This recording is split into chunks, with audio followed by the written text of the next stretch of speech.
In a Fox News poll asking, are you proud of the country today?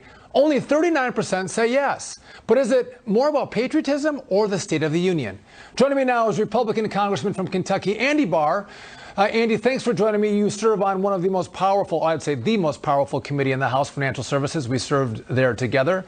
What do you make of this poll that 39% say they're not proud of their country? What is this? What's happening here? Well, Sean, I agree with you. It's not a lack of patriotism. I think Americans are dissatisfied in the direction of the country because as we head into Independence Day weekend, Americans are suffering under dependence on foreign countries, dependence on foreign sources of energy.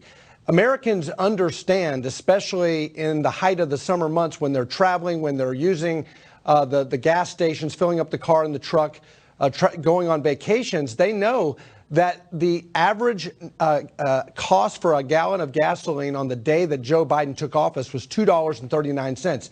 It's now on average $5 nationally. And most economists are projecting, because of Biden's war on domestic energy production, we're going to be looking at $6 a gallon gas nationwide by August. And diesel prices for all the farmers in my district, they're complaining. They're saying, look, it doesn't feel like 8.6% inflation. It feels twice or three times that because the cost of diesel has gone up 75%. That's why Americans are dissatisfied with the direction of the country, Sean. Yeah, I don't think it's that they're not proud of America. I think they're not proud of Joe Biden and Joe Biden's policies, to your point. I mean, crime is running rampant throughout the country. We have prosecutors who aren't prosecuting criminals. We have an open border where thousands of people are streaming into the country. To your point, we have gas prices that have gone up through the roof, and it doesn't have to be that way because Joe Biden has attacked American energy. And Joe Biden, as you know, with his attempt at Build Back Better, but the massive spending on COVID and the massive infrastructure bill, we now see inflation through the roof, almost 9%. I think that's what they're referring to, right? Absolutely. It's a supply-demand mismatch.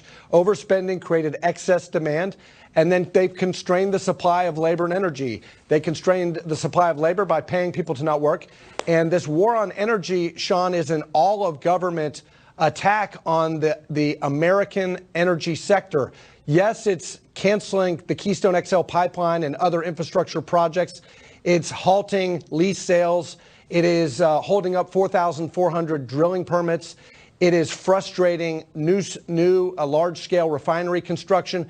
But you know what? The ground zero of the Biden war on American energy is the weaponization of financial regulation. You and I served together on the Financial Services Committee, and we see the bank regulators and also especially the Securities and Exchange Commission with this 534-page monstrosity, politicizing capital allocation, redirecting capital away from a very capital-intensive industry, the American energy sector. And I just saw the headline come across the tape earlier today. The Biden administration is doubling down, and they're canceling new exploration offshore. So it's going to get worse before it gets better. This is not Putin's price hike. Gas prices were already at a 30-year high the day that Putin invaded Ukraine. That is a distraction. This is all about Biden's war on American energy. No, Andy, you bring up a good point, because as we're talking about energy, you also referenced ESG, which is environment, social, and government policy. ESG, banks have implemented policies on ESG. Corporations have implemented policies on ESG. I know you have taken a lead stance in the House on this issue. What are you doing? How are you pushing back against this ESG movement in American banks and American corporations?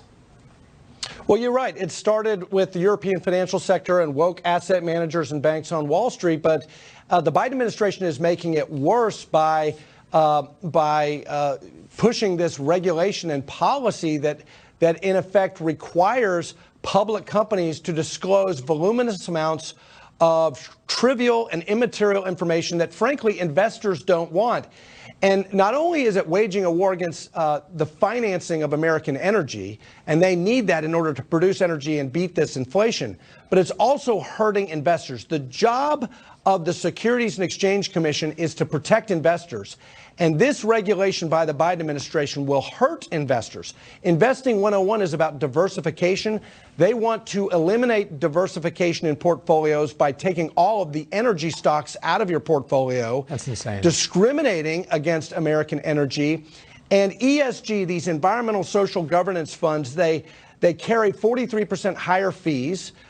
And they trade at elevated price-to-earning multiples, meaning that they're more expensive, meaning that they sacrifice financial performance in favor of these non-pecuniary factors: social justice, diversity quotas, lower carbon emissions. And FINRA did a study with the University of Chicago. Only 24% of investors in America even know what ESG stands for. They don't care. They don't want this. The top priority for retail investors in this country is financial returns, and the asset managers on Wall Street that prioritize ESG, and the Biden administration that wants public companies to take on this burdensome disclosure requirement, they are sacrificing returns in favor of all of this politics. Well, the American retail investor deserves returns, not politics ahead of returns. Well, no doubt the SEC has pushed this agenda. It's going to be interesting to see what a Republican Congress under your leadership and Congressman McHenry will do in pushback on ESG. Andy Barr, thanks for joining me. We have a bill to do that. Well, we look forward to seeing it. Thank you. All right, the Supreme Court. Hey, have a great 4th of July. Hey, you too, Andy. The Supreme Court.